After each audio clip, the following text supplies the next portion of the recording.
Hey everyone, and welcome to the Beginner's Guide for Metal Detecting. Today I'm going to show you 5 tips and tricks so you can learn how to start metal detecting. Tip number 1 is all about permissions. Now that you have your gear and you want to head on out there, you got to make sure you have permission on the property that you want to go to. Nothing worse than being out metal detecting and getting kicked off because you weren't supposed to be there. So make sure you guys always obtain permission. Whether it's a city park, look to see if there's any bylaws in place that prevents metal detecting. I'm lucky where I am. We're allowed to detect public parks and public facilities, but some people aren't that lucky. But hey, you can always start right in your own backyard. Tip number 2, swinging the coil. So now that you finally have your gear and you have your permission and you're out swinging, there's a few things you want to consider. When you're swinging your coil, you want to keep it about 2 inches above the surface. That way if you come across any rocks, sticks, you're not going to stretch the coil. But you want to keep it fairly smooth all the way across. You don't want to swing and bring up the ends because you're not going to find a signal that way.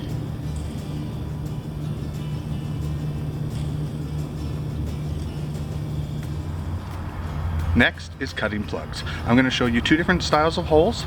One is the horseshoe or the hinge plug, and the other one is a full circle, and I'm also going to show you how to do it with 2 different digging tools.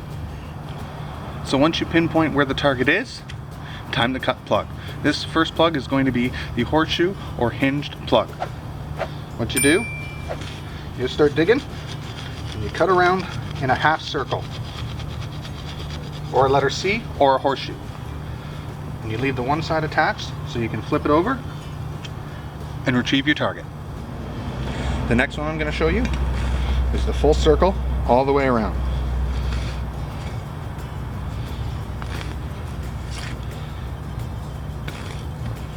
Once you go all the way around, you can just pop it out, and pretty much the same thing, it's open for you to get your target.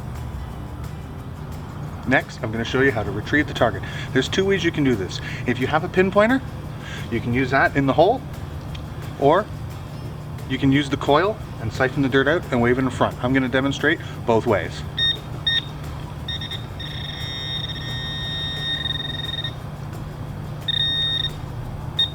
And just like that, you can find your target. Now, if you guys don't have a pinpointer, this is the tip for you. Pretty much, you want to grab some dirt, wave it in front.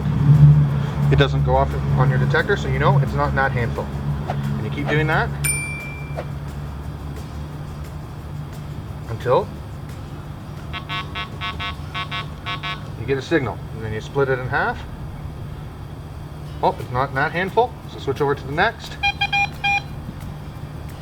That was my ring. Here's another tip, a bonus one. Make sure you take off your rings when pinpointing.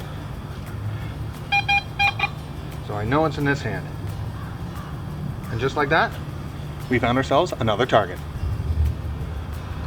Now here's the next tip, and probably one of the most important ones. Whenever you're detecting, make sure you fill your holes in. You want to carefully put the plug back and make it look like you were never there.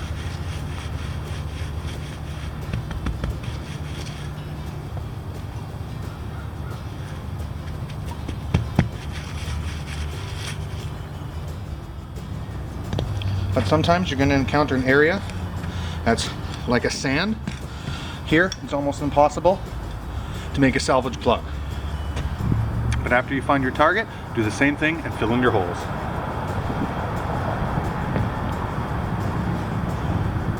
In spots like this, you just want to pat it down as best as you can, and it should look good as new. And now that you have permission, know how to swing a coil, cut a plug, retrieve your target, and fill in your holes, you're good to go. So get out there and start detecting. I'd like to thank you all for sticking around and watching this how to metal detect video. And as always, if you died today and don't know if you go to heaven, up in one of these corners is going to be a link for you to click so you can find out and know for sure. Until next time guys, happy hunting and God bless.